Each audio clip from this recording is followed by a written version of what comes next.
नमस्कार, जी डिजिटल में आपका स्वागत है। चुनावी चर्चा में आज हमारे साथ हैं छत्तीसगढ़ रायपुर उत्तर विधानसभा के से 2 बार विधायक रह चुके कुलदीप जुनेजा जी। कुलदीप जुनेजा जी जिनको लोग उनके नाम से कम और एक्टिवा वाले एमएलए के नाम से ज़्यादा जानते हैं, उनसे मुलाकात करते हैं, जोड़ते हैं उन्हें अपने साथ चर्चा के लिए। सर स्वागत है आपका। आपका जैसे ही नाम आता है सर तो सबसे पहला सवाल यही आता है एक्टिवा वाले एमएलए आपका ना कोई ऑफिस है ना कभी आपके साथ में कोई हुजूम देखा जाता है किसी तरह की कोई भीड़ देखी जाती है आप एक्टिवा की डिक्की में ही स्टैंप और अपने सारे डॉक्यूमेंट्स लेके घूमते हैं ऐसा क्यों है सर? जी मैं 30-35 साल से एक्टिवा चला रहा हूँ। एक्टिवा कंपनी वालों ने मुझे भी एक्टिवा गिफ्ट दिया है और मैं पार्षद भी रहा हूँ, नगर निगम में कॉर्पोरेटर रहा हूँ पहले 3 बार और 3 बार विधानसभा चुनाव लड़ा हूँ। उसमें 2 बार विधायक बना हूँ, 1 बार कुछ मतों से हारा था और शुरू से चौक पे बैठता हूँ खुले रोड के ऊपर में, जिसको मिलना है सीधा मुझसे आके मिल सकता है।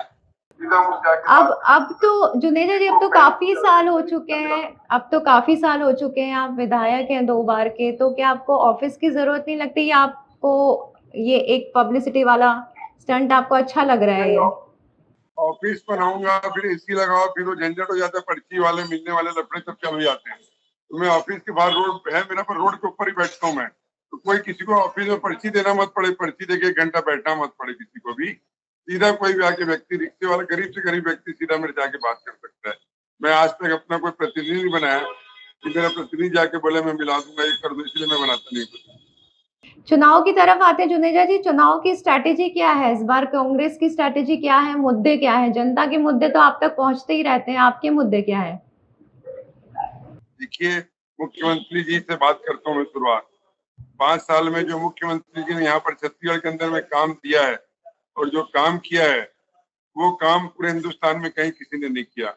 जो उन्होंने किसानों को बोनस के उसमें जो बोनस दिया है और जो आज यहाँ पर गौमूत्र और गोबर की खरीदी हो रही है और पूरे छत्तीसगढ़ के अंदर में शिक्षा के क्षेत्र में स्वामी आत्मानंद के नाम से जो स्कूल खुले हैं, वहाँ गरीब मध्यम वर्ग लोगों को काफी निःशुल्क शिक्षा मिल रही है। स्वास्थ्य के क्षेत्र में उन्होंने बहुत सारे अच्छे अस्पताल, मशीनें सब चीज किए हैं और ऐसी एक बसें हैं जो हर वार्ड में सुबह रोज जाती है। हर वार्ड में जा जाके लोगों का निःशुल्क इलाज। जुनेजा जी आपकी विधानसभा की अगर बात की जाए तो आपकी विधानसभा के बड़े मुद्दे क्या है वहां पर?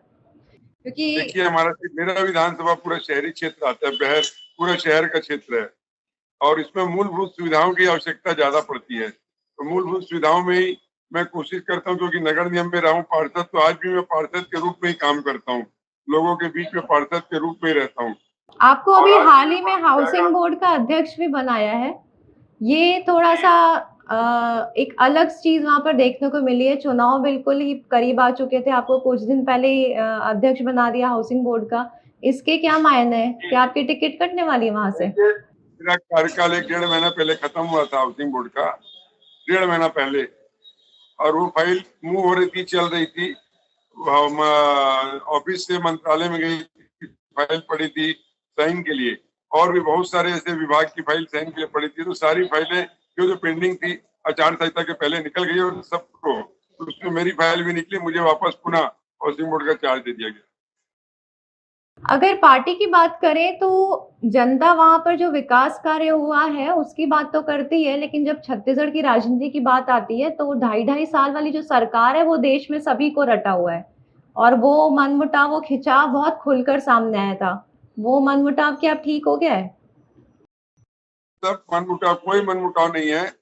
आदरणीय हमारे जो मुख्यमंत्री जी और उप मुख्यमंत्री जी मिलकर काम कर रहे हैं, सब जगह मिलकर जाते हैं, मिलकर काम करते हैं। सारे मंत्रिमंडल के सदस्य और सारे विधायक आज कांग्रेस के साथ में मिलजुल कर काम कर रहे हैं, कहीं किसी का कोई मनमुटाव नहीं है।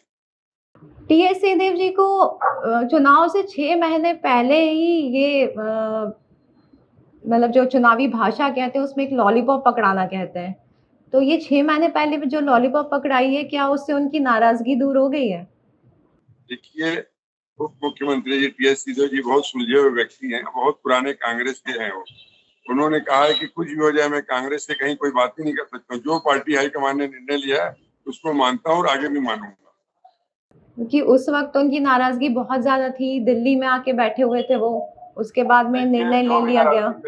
हर व्यक्ति को कुछ ना कुछ नाराजगी हो सकती है, हर व्यक्ति की कुछ ना कुछ इच्छा होती है, और जो भी राजनीति में रहता है हर व्यक्ति चाहता है कि मैं आगे बढ़ूं, उसमें कोई बुराई नहीं है। राज्य में दोबारा कांग्रेस की सरकार अगर आती है तो उनका रोल क्या होगा उसमें?